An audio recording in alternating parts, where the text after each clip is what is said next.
students, I am CA Harshita Rizwani from HR Institute of Studies. Today we will be covering chapter number 9 of SS for Standard 6 student. The name of the chapter is The Earth, Our Habitat. Okay, so अपने previous session में Mars, Jupiter, Saturn, Uranus, Neptune के बारे में पढ़ा. Meteors क्या होते हैं, मैंने आपको बोला कि टूटता तारा है सब में एक्चुअली वो क्या होता है.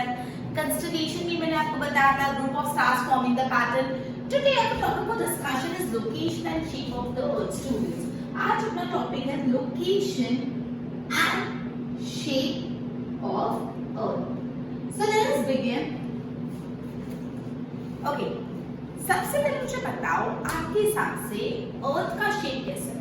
अर्थ का शेप है स्फीयर.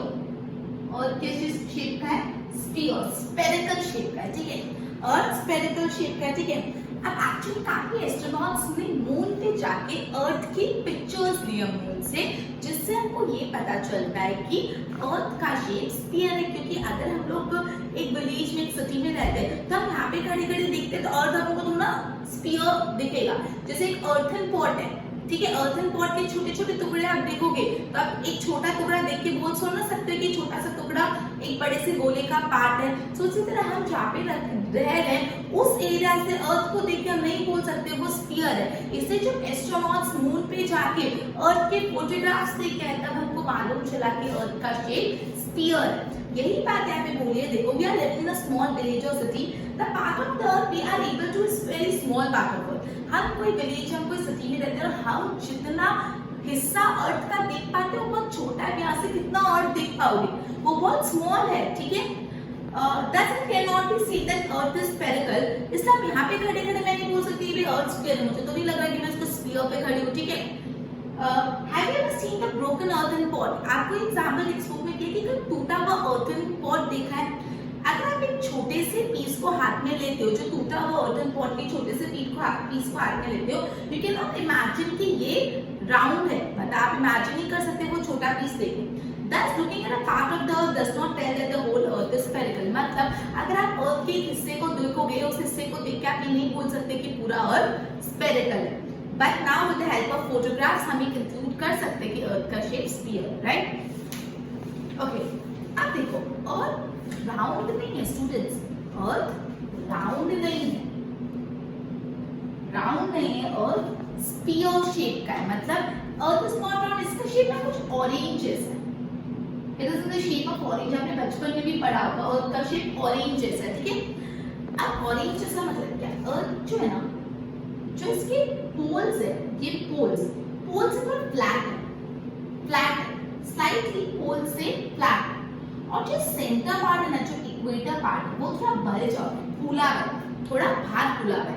अर्थ के पोल्स स्लाइटली फ्लैट है और स्लाइटली इंफ्लेटेड रहता है इक्वेटर. जो इक्वेटर मतलब सेंटर पार्ट, जो इक्वेटर है थोड़ा इंफ्लेटेड मतलब फूला हुआ है. ठीक है, आप मतलब बलून इंफ्लेट करना मतलब बलून फुलाना, इंफ्लेट मतलब फूला हुआ है. तो बोला है कि अर्थ स्फीयर शेप का है, कंप्लीट राउंड शेप नहीं है. और ऐसा नहीं एग्जैक्ट राउंड नहीं, अर्थ एग्जैक्ट राउंड नहीं है. तो क्या है, अर्थ ऑरेंज शेप का है. आपने देखा होगा ऑरेंज ऊपर और नीचे से जो उसके पोल्स होता है फ्लैट होता है. तो अर्थ भी कैसा ऊपर और नीचे से ये जो पोल्स होते हैं वहां से थोड़ा फ्लैट है. और अर्थ का सेंटर पार्ट जो इक्वेटर है वो कैसा है, फूला है. फूला हुआ के लिए क्या वर्ड यूज करेंगे अपन, इन्फ्लेटेड है. Clear? The center of Earth is larger than the polar circle. Obviously, ये जो सेंटर पार्ट ऑफ द अर्थ, ये वाला देखिए जो सेंटर है वो ये पोल्स होते हैं, ये ऊपर वाले पोल्स होते हैं. तो जो सेंटर है वो पोल से ऑब्वियसली बड़ा है. Center of the Earth is larger as compared to the polar circle. We can know about the volume and weight of the Earth. In order to study about the Earth, it is used as a circular device.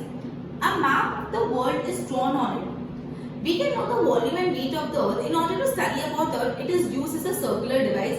The map of the world is drawn on it. Continent, ocean, important lines are drawn on it. मतलब पूरे globe पे पूरे अर्थ में जो continents हैं, जो oceans हैं, important line draw की जाती है. A globe is a small replica of the Earth. Globe क्या है, पूरे अर्थ का एक छोटा सा मॉडल बोल सकते हैं. मतलब पूरे अर्थ को आपने ग्लोब देखे होंगे, पूरा ग्लोब होता है, जो स्कूल्स में भी शायद से आपने देखा होगा, काफी ऑफिसेस में भी रखा होता है ग्लोब। ग्लोब क्या पूरे अर्थ का एक small model, it is a small replica of the अर्थ। तो अगर आपसे पूछे कि dash is a small replica of earth, तो क्या लिखोगे? ग्लोब। ग्लोब पूरे अर्थ का एक स्मॉल रेप्लिका है, फिर आप इसमें पूछ सकते हैं।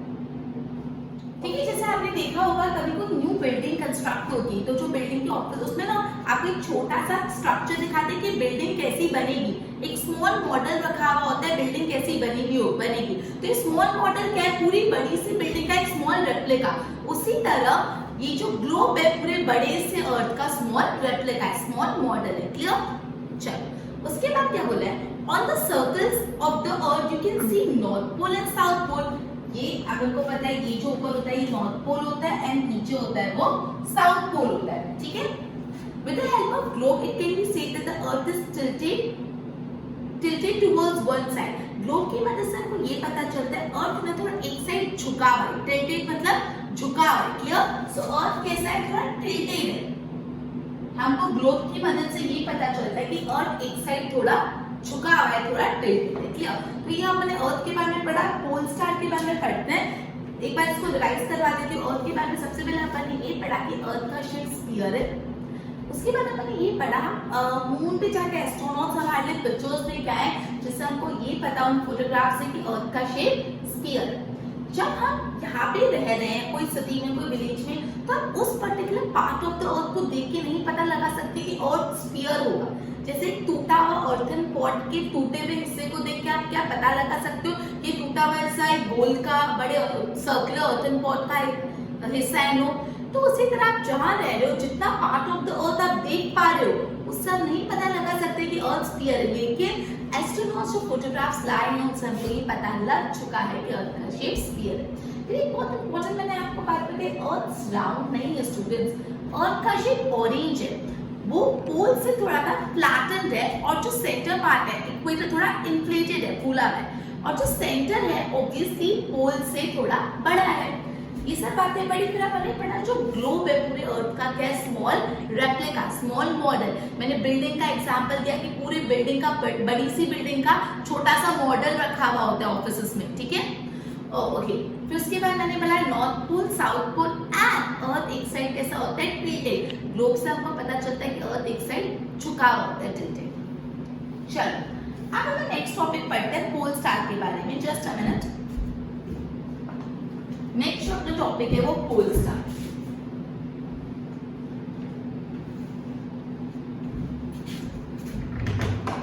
This star in the sky which always appear in the same direction at the same place। चलो सबसे पहले मुझे ये बात बताओ, क्या सारी स्टार्स की पोजीशन फिक्स होती है? नो, स्टार्स की पोजीशन फिक्स नहीं होती। स्टार्स अपनी पोजीशन बदलते रहते, लेकिन एक स्टार होता है जिसका पोजीशन डायरेक्शन हमेशा फिक्स होता है और वो स्टार को बोला जाता है पोल स्टार।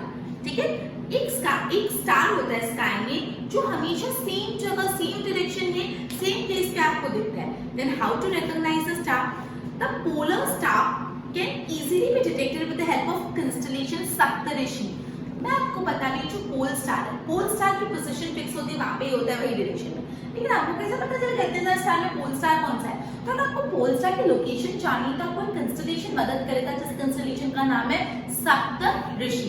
देखो, you will see a bright star while moving in the direction of fabulous line coordinating the two stars in front of Saptarishi, that is the polar star।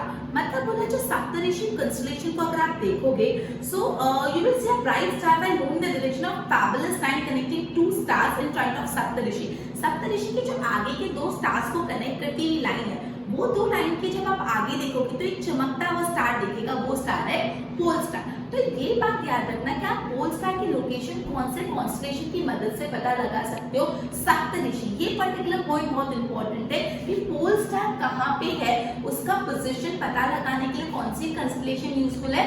सप्तऋषि। ठीक है, people who travel by sea or who travel in desert can easily find polar star। The direction in which the star appears is north. Very important. Pole star का direction is always north. हम इसको pole star भी बोलते हैं और north star भी बोलते हैं. नॉर्थ डायरेक्शन में होता है पोल स्टार हमेशा. It is visible only in the northern hemisphere. Pole star कौन सा हेमिस्फीयर में दिखता है? नॉर्दर्न हेमिस्फीयर में दिखता है. Due to its stability and nearly circular shape of the earth it can not be seen in southern hemisphere. मतलब बोला है एक तो पहली बात कि पोल स्टार की स्टेबिलिटी होती है, मतलब वो हमेशा वहीं रहता है, और अर्थ का shape strong circular, nearly circular shape का है, खाली पोल्स एंड फ्लैटन है. इस वजह से हम उसको कभी भी साउदर्न हेमिस्फीयर में नहीं देख सकते. तो सबसे पहली बात जो पोल स्टार में अपन ने ये पढ़ी कि एक पोल स्टार वो स्टार होता है जिसका डायरेक्शन प्लस जिसका पोजीशन हमेशा फिक्स रहता है. उसके बाद अपन ने ये पढ़ा कि आप कौन से कॉन्स्टेलेशन की मदद से पोल स्टार को रिकॉग्नाइज कर सकते हो. पोल स्टार को रिकॉग्नाइज करने के लिए कौन सी कंस्टेलेशन? सप्तऋषि. ओके. उसके बाद पोल स्टार का डायरेक्शन हमेशा कौन सा होता है? North direction. पोल स्टार का direction is always north direction. और पोल स्टार कौन से हेमिस्फीयर में हमको दिखता है? नॉर्दर्न हेमिस्फीयर में. नॉर्दर्न हेमिस्फीयर में. कौन से हेमिस्फीयर में नहीं दिखता? साउदर्न हेमिस्फीयर में नहीं दिखता. और इसका रीजन भी 2 मार्क के लिए पूछ सकते हैं. साउदर्न हेमिस्फीयर में नहीं दिखता. क्यों नहीं दिखता? क्योंकि 2 रीजन. पहला, एक तो उसकी स्टेबिलिटी के कारण वो हमेशा अपनी पोजीशन स्टेबल रखता है. दूसरा, अर्थ का जो नियरली सर्कुलर शेप है, अर्थ की शेप की वजह से और स्टार की स्टेबिलिटी की वजह से हम पोल स्टार को कभी भी साउदर्न हेमिस्फीयर में नहीं देख पाते. तो स्टूडेंट्स ये इंपॉर्टेंट है 1 मार्क में. Why pole star cannot be seen in southern hemisphere?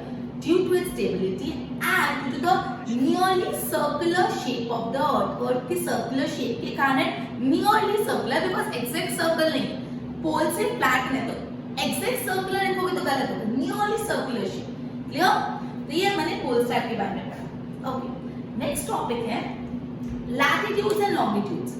Latitudes और लॉन्गिट्यूड्स के बारे में पढ़ते हैं. अपन ने शेप ऑफ द अर्थ पूरा पढ़ा.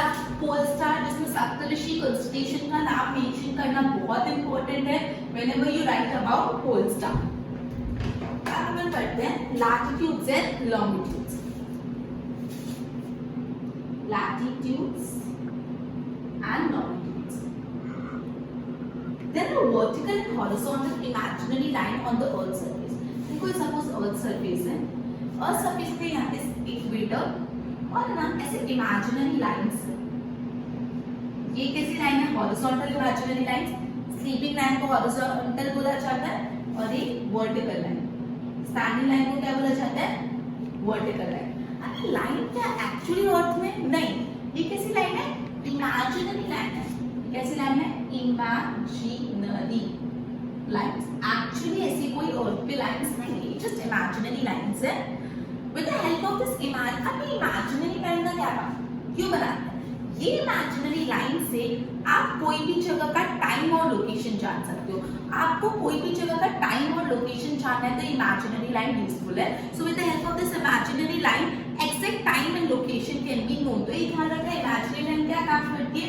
एक्जैक्ट कोई भी जगह का समय और उस जगह की लोकेशन पता लगाने के लिए ये लॉन्गिट्यूड्स और लैटिट्यूड्स यूजफुल है. ठीक है. These lines are not there on the earth surface. Obviously अगर imaginary है तो earth surface पे नहीं होंगे ना. These lines can only be seen on map. से भी map पे होता है. So ये तो मैंने brief introduction किया particularly latitudes के बारे में पढ़ते हैं. सबसे पहले मैं बता रही हूँ earth surface पे आपको ऐसी sleeping और standing line दिखेगी, मतलब horizontal and vertical line दिखेगी. ये line कैसी line है? Imaginary line. एक्चुअली ऐसी कोई लाइन अर्थ पे नहीं होती है, सिर्फ मैप पे ही होती है. ये इमेजिनरी लाइन का क्या यूजफुल है, क्या इंपॉर्टेंस है?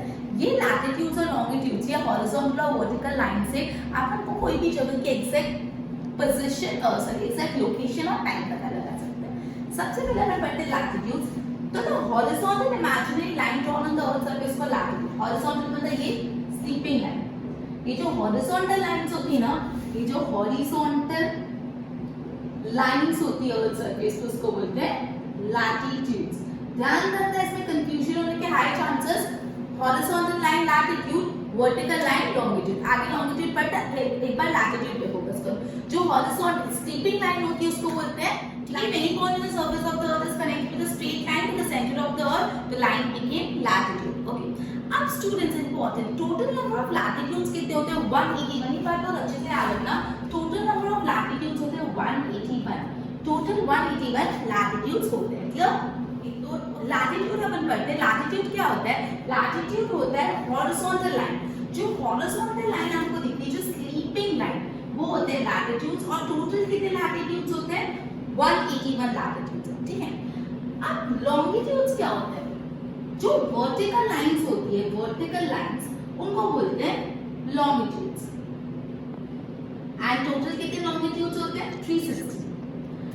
ये जो पॉइंट है वो भी एक बार ध्यान रखो, उसके बाद इसको मच डिटेलिंग में मुझे तुमको करवाना है, लेकिन वो मैं फिगर के थ्रू पूरा जब आप क्लास पे आओगे तब एक्सप्लेन करूंगी, जब क्लासेस स्टार्ट होंगी तब मैं क्लास पे इस टॉपिक को कवर करूंगी। लेकिन अभी एक जो पॉइंट है उतना ध्यान रखना, लैटिट्यूड्स क्या होते हैं? जो स्लीपिंग लाइंस होती है, हॉरिजॉन्टल लाइन को लैटिट्यूड्स बोलते हैं, एंड टोटल 180 लैटिट्यूड्स होते हैं। एंड जो वर्टिकल लाइन होती है, जो स्टैंडिंग लाइन होती है, वर्टिकल लाइन को क्या बोलते हैं? Longitudes. And total longitudes are 360। ये दोनों चीज ध्यान रखो, एंड आगे इसको डिटेलिंग में इसको बहुत अच्छे से अपन डिग्री फॉर्म में समझेंगे, लेकिन क्लास में, ठीक है। चलो अब अपन आगे इस चीज को कवर करते हैं। जो लास्ट पैराग्राफ है वो समझा रही हूँ, उसके लिए मुझे फिगर बनाना पड़ेगा, आप लोग भी फिगर्स से ही समझना। ओके, तो ये जो अपने मेन लैटिट्यूड्स बताए हुए, वो मेन लैटिट्यूड्स एक बार देख लेते हैं। लैटिट्यूड्स कौन सी लाइन होती है? हॉरिजॉन्टल लाइन, ठीक है। फिर सेंटर में 0 डिग्री लैटिट्यूड होता है, जो होता है इक्वेटर। जो सेंटर वाला लैटिट्यूड होता है, जो एग्जैक्ट बीच में होता है, वो होता है इक्वेटर। और ये कितने डिग्री पे होता है? 0 डिग्री। उसके बाद ऊपर ये होता है नॉर्दर्न हेमिस्फीयर और ये होता है साउदर्न हेमिस्फीयर।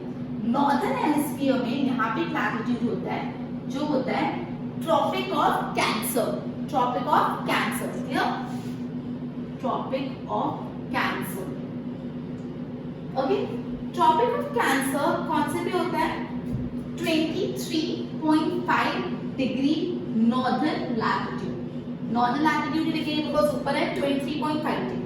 और उसके भी ऊपर एक लैटिट्यूड होता है जो है Arctic Circle.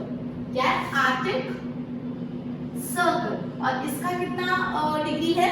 66.5 degree north latitude, 66.5 degree north latitude. अब ये अपन ने नॉर्दर्न, अगर नेचर लैटिट्यूड्स पढ़ रहे तो सबसे सेंटर वाला कौन सा होता है? इक्वेटर, और वो 0 पे होता है, 0 डिग्री। उसके ऊपर नॉर्दर्न हेमिस्फीयर में ट्रॉपिक ऑफ कैंसर, एंड इसके ऊपर Arctic Circle. Tropic of Cancer 23.5 and Arctic Circle 66.5।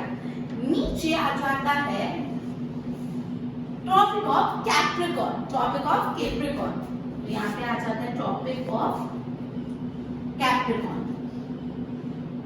अब इसको लॉन्ग करना है इसी, ये क्या था? 23.5 डिग्री नॉर्थ, तो ये 23.5 degree south latitude. Simple, clear? और उसके नीचे है एंटार्क्टिक सर्कल। कौन सा? एंटार्क्टिक सर्कल, ये वाला है Antarctic Circle. And again memorise करना है इसी, आर्कटिक सर्कल कितना था? 66.5 डिग्री नॉर्थ, तो नीचे south 66.5 degree south latitude, clear? तो ये थी nature latitude. One more time student pay attention over here.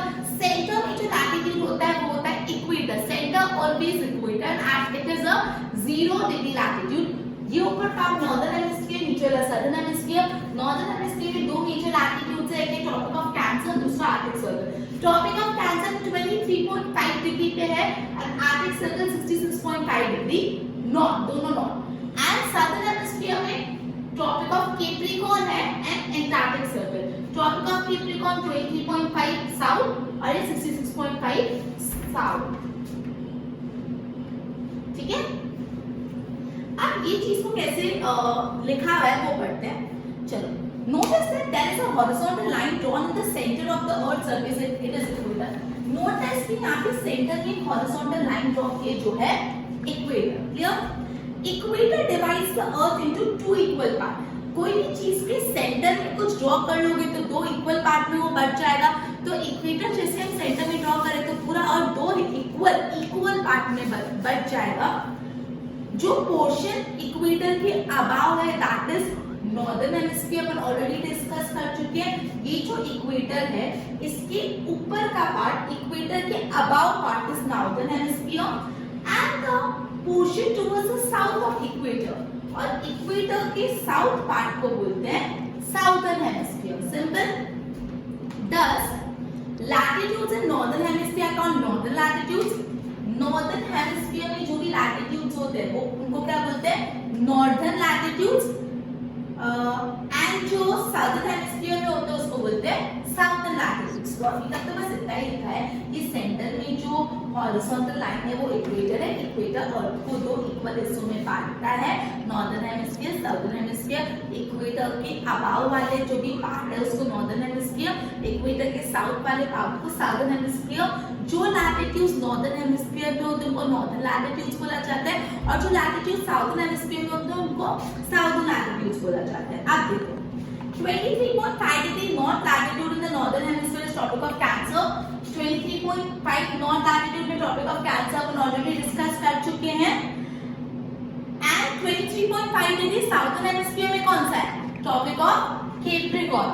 23.5 number same है, नॉर्दर्न हेमिस्फीयर में tropic of Cancer and southern hemisphere में वो है tropic of Capricorn. Clear? Similarly 66.5 degree latitude उसको northern hemisphere में Arctic Circle and southern hemisphere Antarctic Circle. Clear? Okay, इतना simple ये अपन ने बेसिक करा। देखो speed of the sun between tropic of Cancer in the north and tropic of Capricorn in the south of equator is called Solis. ठीक है, तो क्या बोला? जो स्पीड ऑफ द सन, सन की स्पीड है, टॉपिक ऑफ कैंसर और टॉपिक ऑफ कैप्रिकॉर्न, इन दोनों के बीच में जो सन की स्पीड है, सन स्पीड, उसको अपन बोलते हैं सोलिस। SOLSTIC।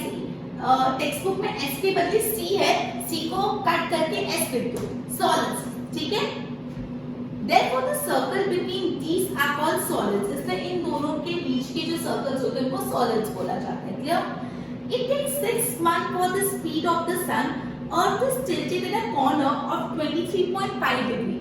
Earth थोड़ा सा झुका हुआ है, tilted है। कौन से एंगल पे tilted है? Earth का tilt एंगल कौन सा है? 23.5 डिग्री। Earth कौन से एंगल पे tilted है? 23.5। The sun is almost The sun is fall almost straight between the tropic of Cancer and tropic of Capricorn. Tropic of Cancer and tropic of Capricorn पे जो sun rays आती है एकदम straight आती है। ठीक है, so last point अपन ने क्या पढ़ा? अपन ने okay, तो last में अपन ने ये पढ़ा the speed of the sun between tropic of Cancer in the north and tropic of Capricorn in the south, उसको solids बोलते हैं।